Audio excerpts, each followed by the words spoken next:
All right. Good afternoon, everyone. I know there are people that are still joining, but we have limited time and a lot of information to convey. And as the folks join, if they miss a little bit of my intro, not nearly as impactful as if they miss any of the great information that the team's going to share this afternoon around childcare and all of the exciting activities and opportunities that exist there.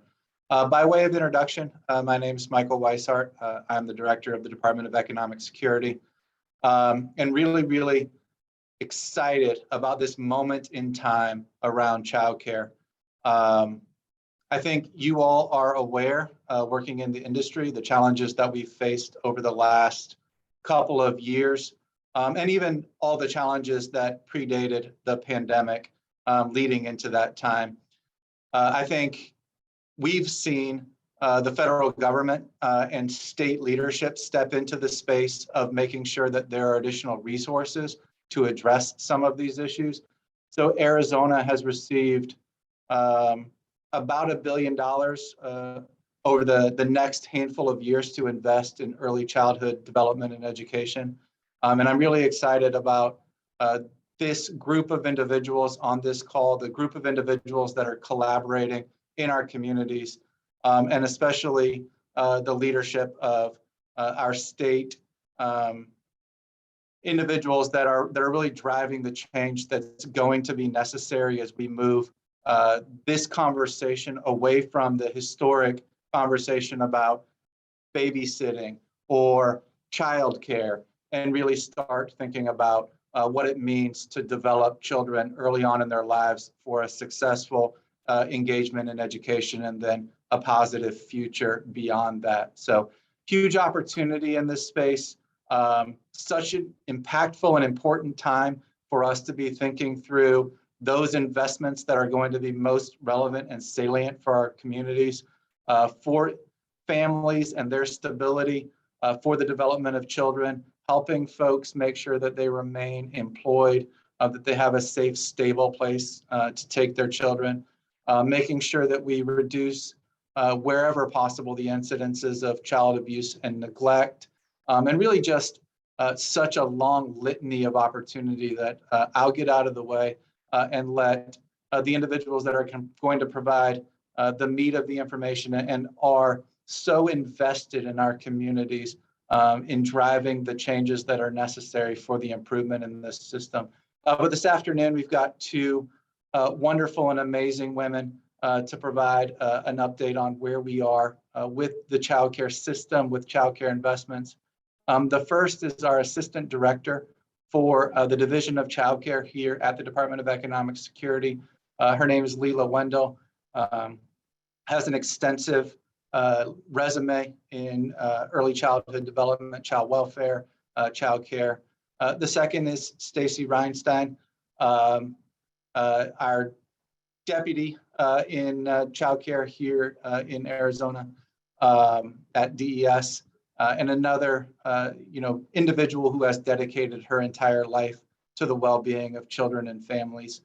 Both of them are Flinn-Brown fellows and wonderful people. So without further ado, Lela and Stacy, if you can take it from here. Thank you, Director, and thank you everyone who is joining us today. We will also be hearing today from Monica Brinkerhoff with the United Way of Tucson and Southern Arizona, and Karla Houghtalin with our partners at Southwest Human Development. Lela and I are going to kick it off with some level setting on the infrastructure of childcare, and please know that the Q&A is open for you. So again, thank you, Director Wisehart. Thank you to Flynn. We're so excited to be here today. And not just as Flinn-Brown fellows, but as Arizonans and partners in the childcare network. So if you have been trying to find childcare or know someone who has, you know how challenging it can be.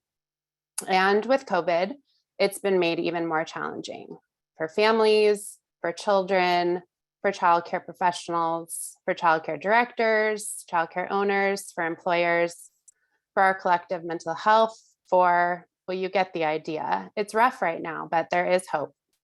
Today, we will be sprinkling in a bit of reality and a lot of optimism. We hope to hear your innovative ideas, and today we are calling you in to be a part of the solution. Next slide.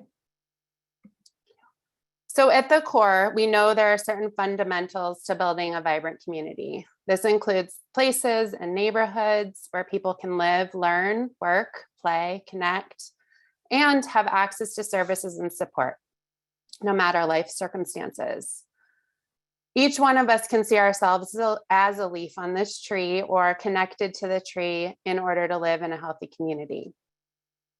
Our time here today together is a real opportunity to consider for children, for families, for caregivers, for our communities. How healthy are our roots? Are we blooming? Like I said, we have a lot of hope and optimism in Arizona when it comes to childcare, early childhood health, education, well-being. There are communities, philanthropy, and others stepping up every day. So many of you are on this call. We can and should give ourselves a pat on the back. And we can do better. What's important to remember is that this takes a community coming together with families and childcare providers to strengthen the network, lean in, and strengthen each other. We hope you're in because we're all in this together. Next slide. So how are Arizona's roots? In 2019, Arizona partnered with the Bipartisan Policy Center to really analyze this question and quantify what is the supply of childcare and what is the potential need. The analysis was really critical in us understanding this question because as childcare exists within the state, as in many states in the nation, it's a very bifurcated system, with portions of it tracked and regulated in different areas of state agencies or even in community level organizations. So in 2019, we pulled this together, and here's a summary of what we found. So a minimum wage worker in Arizona spends 44% of their earnings on childcare on average. So that's assuming minimum wage of $12.80 an hour, annual salary of about $27,000 a year, and knowing that infant care can cost about $1,000 a month. So it's $12,000 a year. And that's if it's just one infant. We also know that looking at the workforce and those families that have children ages 0 to 5, there is a potential need of childcare within the state, just over 300,000. And at the time in 2019, when we analyzed the childcare gap using the best data that we had, we estimated that about 25% of that is still a potential need. And I think the most important part of this, and again, this is 2019 and is even more significant now, is that inaction, not solving this issue is an economic impact that accumulates. And over long term, over a 10-year period, it amounts to a $3+ billion loss. Next slide, please. And so in understanding this data a little more, it's also really important to understand the parents in the labor force. So in Arizona in 2019, there were over 600,000 Arizona families in the labor force with children ages birth to 5. And in this pie chart, we have the slices of pie in orange, the shades of orange, that are families where all or some parents are in the labor force, but they're not in poverty. And then the 2 blue slices of pie show those where there are either all parents in the labor force or some parents in the labor force in poverty. And that's 22% of our families. And so when looking at that information, it is important to understand, well, how many of those families are accessing financial assistance that's available for childcare? And we know that with DES childcare assistance, that's only 22,000 families. Of course, there are programs that are offered at the community level through our Head Start partners and our FTF partners that do fill some of that gap, but there's definitely area to understand if those families that need financial assistance in order to find high quality, safe childcare, are we connecting with them? Another thing that isn't shown in this pie chart is that DES accepts referrals for childcare from the Department of Child Safety. So we have about just under 10,000 children with either an open case in DCS or are in the state's custody that need childcare. And what we're seeing as an impact that isn't in this analysis is that the lack of childcare available in communities makes it impossible for children to be placed in foster families. If they can't find childcare, then how can they take kids in and still maintain their employment? So I think it's also really important to talk about in Arizona's structure, that piece of the pie that isn't even shown here. I think another thing to consider, given the last couple of years, is perhaps these slices have changed. And maybe there are families where parents had to make decisions of one to step out of the workforce in order to stay home with the children because childcare may not be available or it may not be affordable. So that is certainly another piece of the analysis that's absolutely critical in meeting our parents' needs. Next slide, please. Thank you, Lela.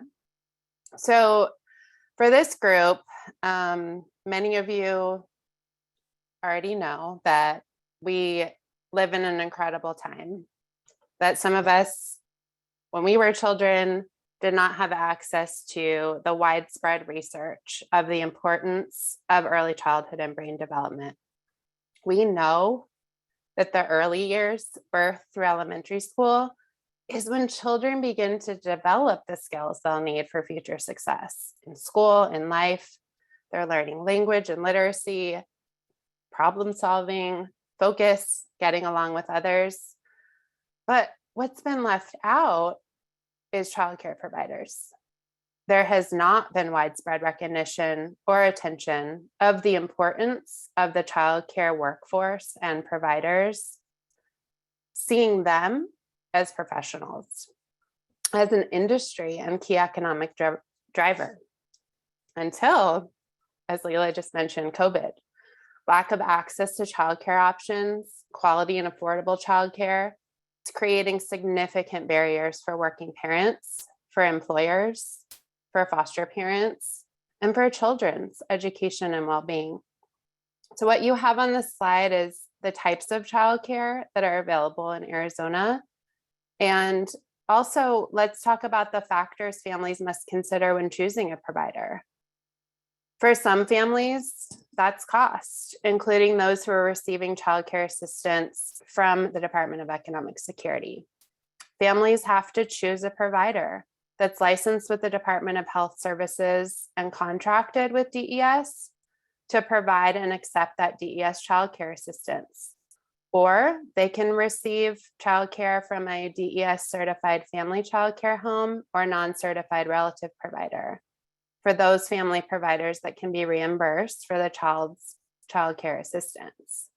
But the question becomes, is there an opening for the right provider in the right area, for the right hours, for the right age, who can address my child's special needs? So back to that gap that Lela touched on.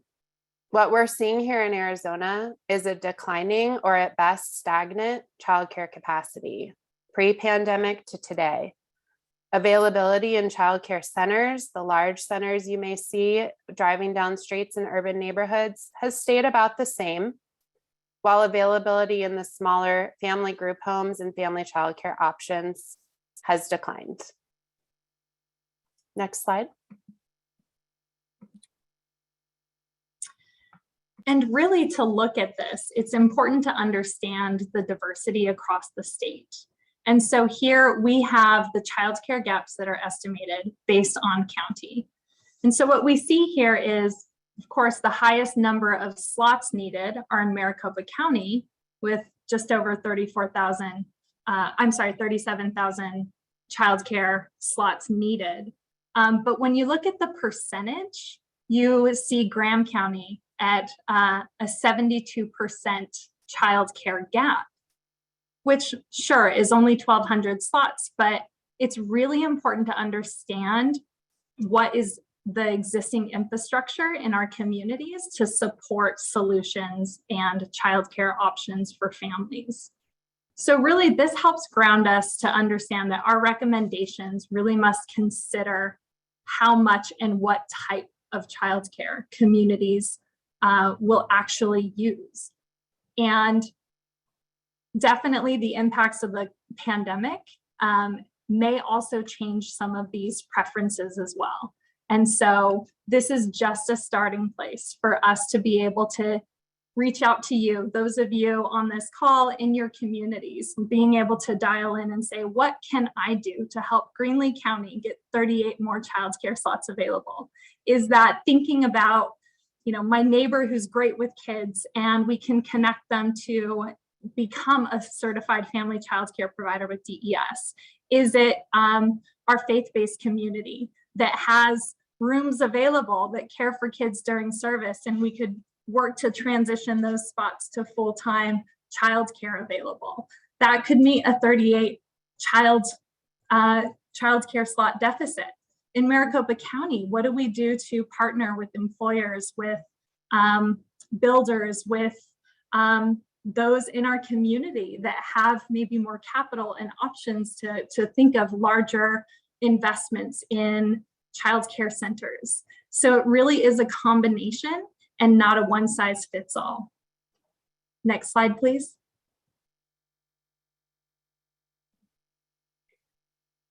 So looking at what has happened over the last couple of years that Lela and I just talked about and touched on with the gap, it is important, and we are incredibly grateful that Congress has sought to stabilize the childcare industry. It comes in to states who were already in a pretty scarcity mindset type of place, but we have had an influx of $1.2 billion into Arizona for the Child Care and Development Fund. So just a little bit of policy wonkiness. In DES, we serve as the lead agency for the Federal Child Care and Development Block Grant. And in 2014, that block grant was reauthorized to allow those Child Care and Development Fund dollars to be focused on access to quality childcare and a key focus on child development and well-being. So we accomplished that through our state and community coordination, the child care eligibility assistance, as well as our Department of Health Services, who licenses many of the child care providers, the DES provider registration agreements, our certified family providers, and a number of programs in what's called a quality set aside. So a lot of this federal funding is able to be used on several of those initiatives. And we are able to really have focused attention on stabilizing and strengthening the capacity of childcare providers to serve children and families. We've initiated programs to ensure care for essential workers, increased access to quality childcare. We've expanded key supports for children experiencing child maltreatment. But this is not just a state-owned solution. And we're so excited today to turn the mic over to two of our partners who have worked on unique community solutions, starting with Pima County and Monica Brinkerhoff, again from the United Way of Tucson and Southern Arizona. Thank you, Stacy. I'm so honored today to have some time to talk about our unique community solution here in Pima County. Really, it was a dream that came to a reality. Here at the United Way of Tucson and Southern Arizona, we believe that we can only accomplish the kind of society we all desire and deserve when we're united and we come together. And similarly, Lela and Stacy mentioned earlier that it takes an entire community to come together to tackle the complex problem of the childcare gap. It takes leadership, takes connections, courage, and collaboration. And really, it takes a collective approach. That means that everyone needs to care and everyone is willing to do their part to be part of the solution. So in Pima County, the recent Pima County Preschool Scholarships Program is our solution. Next slide, please. So in July 2021, the county began implementing the PEEPS program, or the Pima County Preschool Scholarships. This was our local community level solution. We knew that the childcare gap existed, and we also knew that we couldn't meet the entire need. So we prioritized 3 to 5 year olds from households who made 200% of the federal poverty level or below. We chose that number because it would assist the families who couldn't afford high quality childcare, but also were above the income eligibility limits that DES had. So we were really trying to look for that gap of unserved children. So I wanted to show this graph first because it helps us track our progress toward our shared goal. And I want to note here that the role that the United Way plays is a support and a partner in the Pima County program.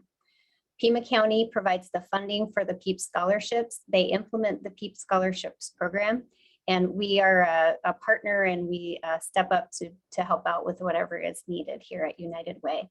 So one of the things we helped with is to create this graphic, and it shows that we have the baseline in June 2021, and then the next little jump from that original number is the 4,440 number of children served after the first quarter. And essentially, we're trying to reach the graph, the top of the graph. We did come up with these numbers using a few assumptions for the data based on other communities' implementation of preschool scholarships. So, I think, again, maybe just noting on the left that this shows the various forms of financial assistance that come into the community for the children of greatest need. All right, next slide. So I wanted to just talk about a few details about the program. So as I mentioned, it's county funding. They directed the staff, the Board of Supervisors directed county staff to allocate $10 million per year for a multi-year commitment over a period of at least 3 years. So we're looking at about $30 million in the next 3 years for preschool slots. We're estimating that this will serve about 1,200 children a year. And it's only, in addition to the county funding, we have $1 million from the city of Tucson, contributions from other cities and towns in Pima County, contributions and support from the business community, including the Chambers of Commerce, the Southern Arizona Leadership Council, local healthcare providers such as El Rio, Tucson Medical Center, Carondelet. And I would be remiss if I didn't mention that the business community was also very critical in our efforts in public awareness and advocacy. And finally, it's not listed here, but the local newspaper was a very critical partner in making sure that the importance and the need for high quality early education and care was front and center in the media attention and in the public eye. We designed the program to use existing systems. So families and providers that we talked to asked us to keep it simple. They already have multiple reporting mechanisms that they have to use and many different funding streams. And they really asked us not to create a brand new scholarship system, but to try to use existing mechanisms that were in place. We also wanted to be sure that the funding reached all types of programs. So if you think earlier back to the slide that Stacy showed with the different childcare options, there are many childcare options. And the key point to remember is that this is an individual choice. Families need to choose the option that's the best fit for their family. And that's, as Stacy said, not a one-size-fits-all model. So we wanted to be sure that the funding could reach as many different options as we could, with a focus on providers that were regulated. So we have, there are direct contracts with school districts to open new classrooms. There's some funding going to our local Head Start grantees so that they can offer an extended time of the day. So rather than offering a half day, they're offering more of a school-based schedule. And then we are sending some of the funding through the Quality First scholarship system, which is an existing system in the state. We also had a focus on high quality. You probably heard me say that already. And we did use the DES definition of high quality for this program. Okay, next slide, please. So this local solution evolved over the past 7 years, and really it built on an existing foundation of collaboration and shared vision.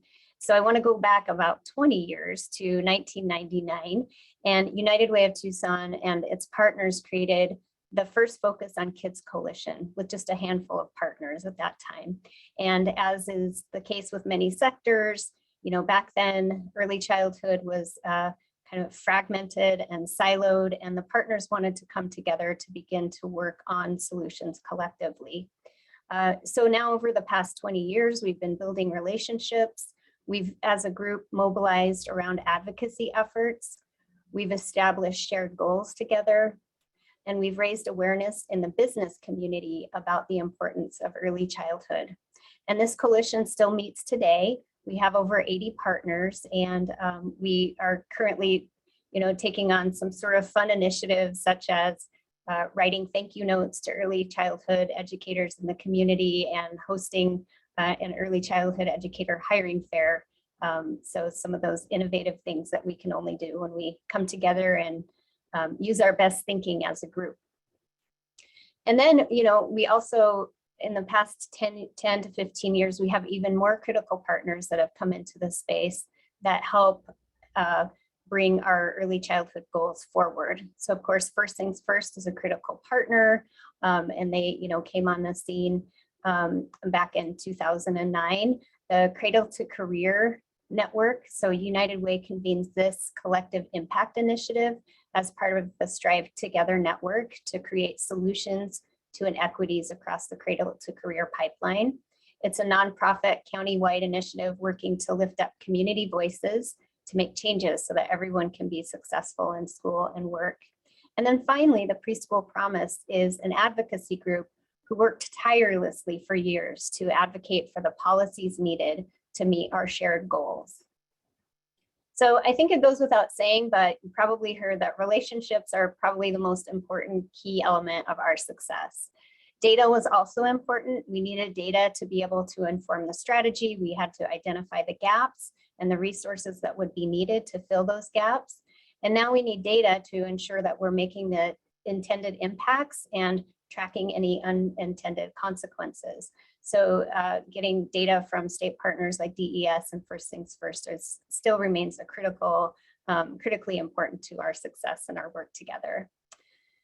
And finally, we just really had to be patient and persistent. So, you know, the efforts that really began in 1999 when partners came together, the actual advocacy was probably about 7 years. It started with a ballot initiative that was not successful, and then advocates had to regroup and you know, adopt a new approach. They had to bring new partners on board, and that was the time when they really engaged the business community in the advocacy under the leadership of the Preschool Promise and all of the partners that were part of that. So it's definitely been a long haul, and we're super excited that it's finally a reality. Next slide, please. So I wanted to talk a little bit about program outcomes. So the data that we have as of January, so it is a little behind, but after about 6 months of being implemented, we've served about 51% of the projected children to be served. I feel particularly excited about that because we've had significant challenges due to COVID. The challenges are staffing, reduced group sizes, staffing, increased cost to provide care, staffing. So it really isn't a thing to joke about, but staffing is probably one of the biggest concerns at this time in the field. We're also working collaborative with partners right now to try to address the shortage of educators and see if we can come up with some potential solutions to attract and retain early educators into the field. So if you look at the little bottom left-hand corner, we did have an innovative aspect to our community solution. We tried to remain aware of potential challenges. And going into this, we knew that the high quality capacity in the community that would be able to absorb the scholarship dollars was limited. So it really wasn't just about getting more money into the system, it was about building the capacity and making sure that the seats were available. So with that in mind, United Way created a pilot project or a pilot program specifically designed to increase the number of high quality seats in Pima County as quickly as possible. So the program does two things. It expands existing high quality. So if there's a provider that can open a new school or, open a new classroom, we're available to help with that. And we also can help prepare programs that are newly entering into the Quality First system to get a quality rating on their first try. So really, I think of that as like a pre-SAT course, if you will. And so we designed this, again, intentionally to try to supplement and complement what the Pima County preschool scholarships were bringing to the community. So I just wanted to offer a few things to consider if you are thinking about maybe doing this in your own community. Just thinking about stakeholders. Who is it? How would they be impacted? What is their interest in the initiative and the effort? And are their voices heard? What's the gap between the current reality and your goals? And that's where data comes in as a very useful tool. What are the resources you need? So I give an example of, we initially had just sort of a general estimate of high quality is about $10,000 per child. And I'd say maybe 2 or 3 years ago, a lot of us were using that figure, even though we knew that wasn't the true cost of quality. And now as more research is being done and we're really looking at all the costs that are involved with high quality, we're now thinking it's maybe closer to 14,000 and up. So really thinking through what are the financial resources that you might need in your community.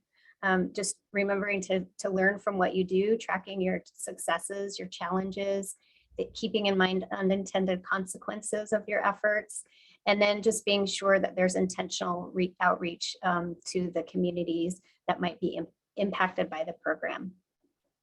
So I wanted to also mention that we have many other communities in Arizona who are working towards similar initiatives. So, of course, Tucson is not the only one, and who also have been successful, including Tempe, Flagstaff, Mesa, Phoenix, and Yuma.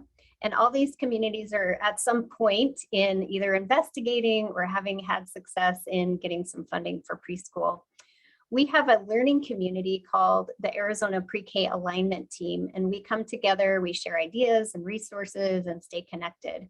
This group came together as a result of our participation in a project with the National League of Cities. And the connection to each other and to other communities across the nation has been really helpful. We can ask questions and learn from each other, and it's just been really great. So if you're interested in joining us, if you're not one of the communities that I just named and you think you'd like to start a similar effort, please don't hesitate to reach out and we can connect you to our group.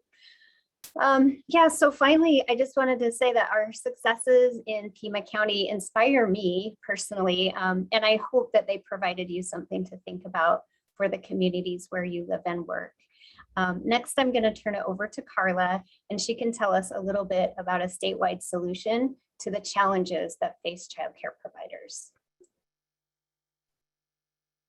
Thank you, Monica, and thank you all for joining us today. So as a third-generation Arizonan, just like you, I'm passionate about system changes in my community that improve outcomes for children and families. So on a personal note, thank you for being here and caring about children and families. At Southwest Human Development, we are passionate about quality care and education for children, and we understand that we have a role and responsibility to assist the early care and education industry, not only to provide quality, affordable childcare, but to help it be sustainable. So just like the early care and education system for families can be difficult to navigate and understand, it can also be difficult for our providers. And we saw a need to support those providers. So in 2019, our early childhood business management program began. We heard from small business owners and providers that there was a need for support and training around business management skills. So we have made it a goal to provide individualized coaching and training in business management to owners and directors throughout Arizona. To date, we have successfully served 100 programs with a goal to put through a total of 550 in the next 2 years. Our work centers around intentional business management strategies for system changes in the early care and education field. So we work with statewide partners like DES and United Way of Tucson, who are also engaged in this important and the timeliness of this work. They understand it. So we've created a standard curriculum of business skills and practices that we use, but what makes this process special and unique is the individualized nature of the work. So our participants have multiple opportunities to work with professionals, business professionals each month. Once a month, they have an opportunity to come together in groups and meet with business professionals in our community to learn about topics like accounting, payroll, marketing, labor laws, billing and collection, using automation, providing and paying benefits to staff, and so much more. And then they receive at least 2 additional touch points a month for one-on-one support by a business management specialist. And that specialist works with them to reinforce those business skills they're learning. They set goals together, they build budgets, they read financial reports, and then they learn to understand the data and financial reporting so that they can do things like apply for grants and other funding and use that automation. So moving providers to a child care management system is another really important part of our work, because what it does is it helps them manage their business, reduce costs, and save on that administrative time. The administrative time that can be put with teachers and families and children. So while we understand that many organizations provide technical assistance in business, we understand that that is out there. But we think we're unique because we are focused completely in this industry, in the early care and education industry. So we understand what businesses need, and we understand what early care and education leaders need. And so we believe that providing those touch points, those monthly meetings, our early care and education owners receive something that they have never done and never had before. That's access to business professionals in their community. They are learning education. I would love to just share a quick story with you. This past month, we had a meeting where an HR director came and spoke with them and to talk to them about some labor laws and something like things like sick time and vacation time and the laws around that.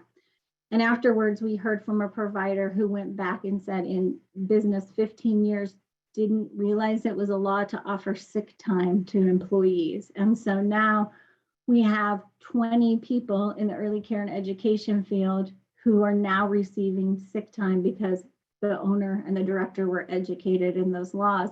So again, the first time having access to these business professionals. And this work is important because in Arizona, we have dedicated early care and education providers who are trained to provide phenomenal quality education and care to our children. But they didn't go to school for business. They don't have a business acumen. They haven't built that business knowledge or confidence to run a business. And they're overworked and overwhelmed. And we've heard that in this presentation today, some of the barriers. So we help them set aside that dedicated time to work in their business so that doesn't feel like so much, that they have a partner in this, helping them build strong businesses. And so our team provides that support to overcome those barriers, build capacity, and help them become strong business leaders. And so we have some outcomes in our program. We want to increase their revenue, right? Because we want them to reinvest that into quality. We want to help them understand that cost of care Monica was talking about. And so that they know, what does this cost to care for this child in my program compared to what I'm earning? And we want to help them set goals for profitability, because we want them to put those profits and reinvest it back into the quality care of their program. We want them to be proficient in automation, because we have seen providers, we don't want them to just have a childcare system, right? We want them to be proficient, because we've seen them go from having thousands of dollars in past due balances down to zero. And as the state becomes more innovative and moves forward with technology, we want to help those providers, and we are working with them, to be comfortable with technology so that they're ready to meet the state's technology requirements. And they have a partner walking with them hand in hand to get them there. Because we do still in Arizona have providers managing with pen and paper. So this capacity building, this readiness is very important. We also need them to have access and understanding of their business health, and that's through that data. So we help them collect their business data, read their business data, so then they can make sustainable business data-driven decisions. If there are changes that need to happen in their business, they now have the information to make those decisions to stay sustainable, to stay in business. We want staff retained. We want to keep quality staff in the early care and education field. So we coach to leadership skills. We help them understand comparable wages in this industry, how to raise those wages when they can, how to recruit staff, and then how to retain those staff, how to provide health care benefits and other benefits in their program to entice new staff to this industry and to keep staff. Because what we want is what I know all of you want, and that's sustainable, strong early care and education programs that stay in business, increase access spots, childcare spots for Arizona families, and that's ultimately important. So as we build our program and the demand continues to increase for these business skills, we are here to ask our business community to partner with us. So those of you here who would love to partner, because just like Monica said, and what we've all said, and really the most important thing about this partnership with the four of us is no longer being siloed and working together to solve this industry's, the struggles that we have. And really that's the hope, is that when we come together, we are building capacity and providers, and we're giving them access to you. So we're asking our business community to partner with us, to reach out, to help us provide those additional connections for our participants. Because as we work to stabilize childcare here in Arizona, all of our Arizona businesses benefit. So thank you.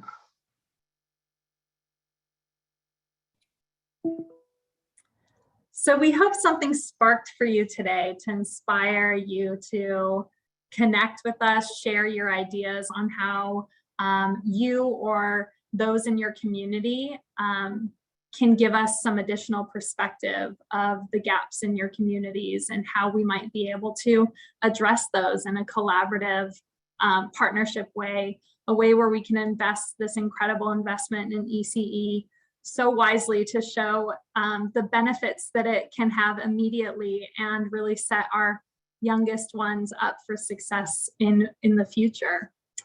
We did receive several questions in the question and answer section, and we did respond to some of those. And if please, share other questions that you might have. We do have a little bit of time here, so I think can even go into explaining a little more around some of these questions here. There's one, Karla, that I think you can help provide perspective on as well, that's in the open section of our Q&A from David Longoria with List Phoenix. So right now there's the influx of capital being invested in the state in the name of equity. Aside from whatever your opinions might be on that, how can we better organize and focus these resources and collaborate with partners to support practitioners of color who serve underrepresented communities, particularly as it relates to business and operations management? I will say one thing that is very interesting, especially around childcare, is you see a difference between the price of childcare and what it costs to provide childcare. So the price of childcare is driven by the incomes of the families in your communities. So we know this just from, business practices. If your rates for childcare are more than what the families in your community can afford, no one's going to select you. They can't afford to. But that really presents a problem where in our lower income communities, the cost of providing high quality childcare, which is another thing that we can talk about a little more, that we got a question on, is significantly higher. So the cost of infant care, for instance, at the beginning of this presentation, I shared that, let's estimate that infant care is $1,000 a month. Actually, in a high quality setting, that's much, much closer to $2,000 a month because of ratios and staff qualification. So infants, you need more adult supervision to care for them, to hold them, to feed them, to change them. So, there are some things that make a lot of sense when you get into the business structure of things.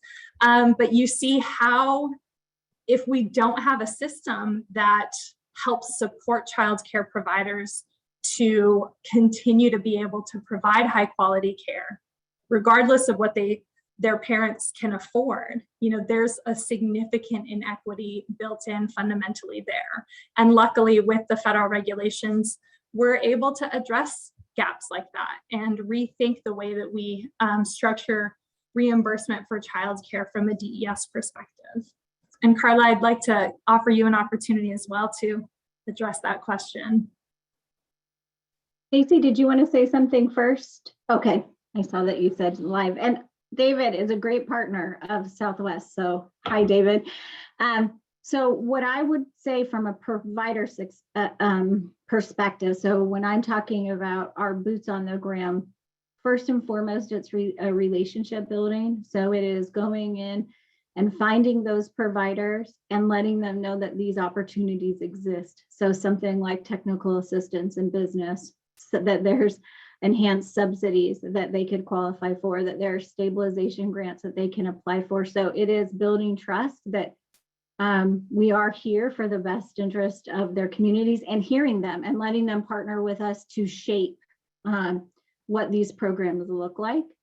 The other piece is boots on the ground cannot change right now the cost of care or some of the slots that are open, but what we can do is hands-on help these providers understand their subsidy contracts. And so we go through those with them and help them understand their obligations and responsibilities.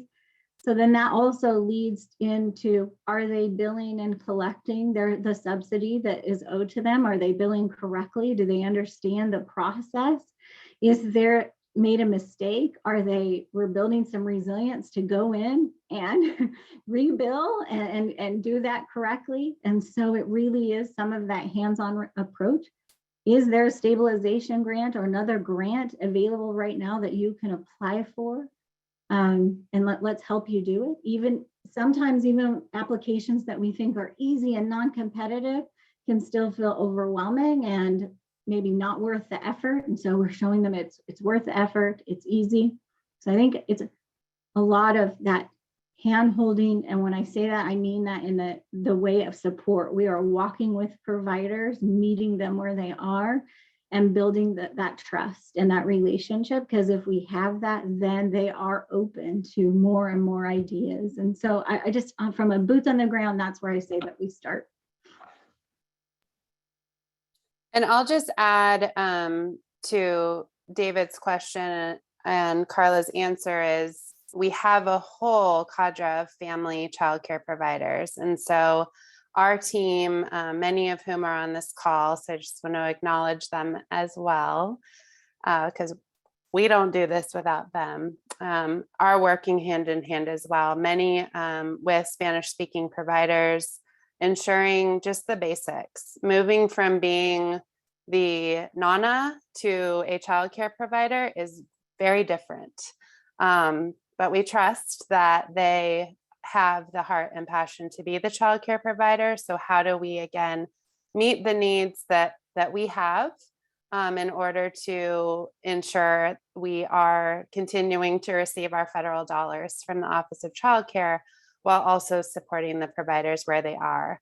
And then another acknowledgement, we do have some of our community college partners on this call. They are another inroads for us to help support the business practices, the basic health and safety training, many other needs that we don't often think about, but our community colleges are in our communities. So they play a huge role in supporting our childcare providers in that space.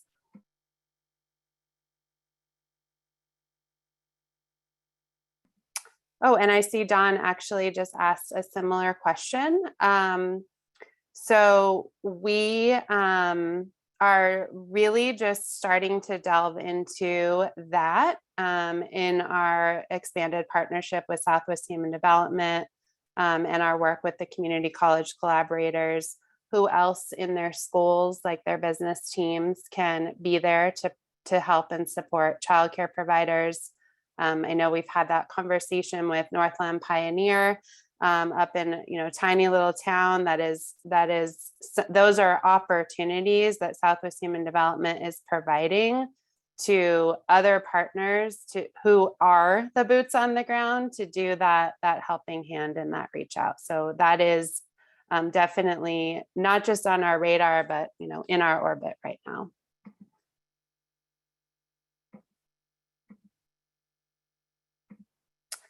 Lela, did you want to go into a little more detail on one of Dax's questions? I thought they were really insightful. Yeah, I feel like I touched on it a little bit. We can certainly go back. We have been able to partner with our First Things First agency and produce a draft cost of quality study. And so we learned a lot that answers those questions in detail. And it's really no surprise that the largest cost is staffing. And like we mentioned, depending on the age of the children, there's different ratios of supervision from a state minimum standard, but those ratios are even smaller when it comes to high quality care. And so we typically see that being the largest difference between the cost of kind of the minimum standard care to the high quality care. There's also some additional compensation for staff with bachelor's or master's degrees, which is certainly something that we promote in professional development. But unfortunately, the compensation is still pretty low. Just yesterday, I was in Tucson with Monica and her team that put together an awesome ECE workforce hiring fair. And, just talking with some providers there, I mean, they're looking at bringing in lead teachers at $15, $16 an hour and assistant teachers at minimum wage. And, they're a little stressed out about meeting that increase of the minimum wage requirement. And the reality is these staff, as much as their hearts and passions are with children and early childhood development and learning and growing these beautiful brains, there's also the reality of wages being higher in retail, restaurant, other areas. So, it's really trying to not how do we assist covering that cost of care? And I think that's a larger question than just a a DES and partners question, you know, thinking about how our employers are part of this solution, thinking about how we message and professionalize the field in general, being able to share some of the information that we're learning about, you know, what does it really cost to provide high quality care for an infant? $2,277 a month for a 5-star infant care setting. That should be equitable, equal access to every community, no matter what they're able to afford. So super interesting. And even if there is some interest to learn more, Dax, we're happy to set up some time to walk through some of the specifics as well. And as Karla mentioned, we're really looking for partners in the business community to help us really be able to share these business practices. It is different in childcare. Hopefully it doesn't always have to be so different from any small business, but right now it is. So that complexity and working through it and having additional support to get that out there is very important.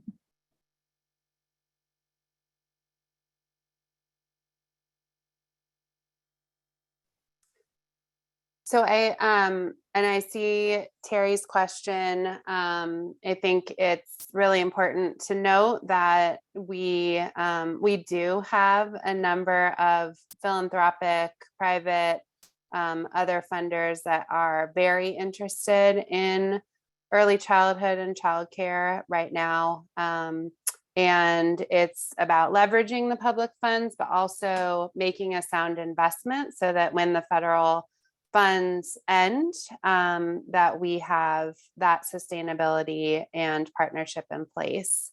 So I know that Southwest Human Development has developed incredible public-private partnerships in order to implement several of their much of their work. What Monica spoke about in Pima County is a perfect collective impact example of that as well. And, you know, from the state's perspective, we are always open to enacting those partnerships. And sometimes, just frankly, it's easier if it comes through one of our community partners or philanthropic agencies, and then we can leverage something unique like we have been able to do in place with Pima County. Don't know if anyone else wants to touch on that. I know we are almost at time. I am happy to stay on for an additional 5 minutes if there were any other burning questions, but I see people hopping off for their 3 p.m. meetings.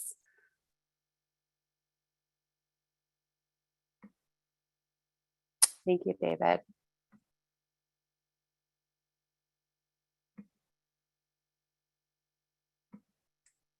All right, Lela, do you want to share, or Karla, our last slide and just thank you?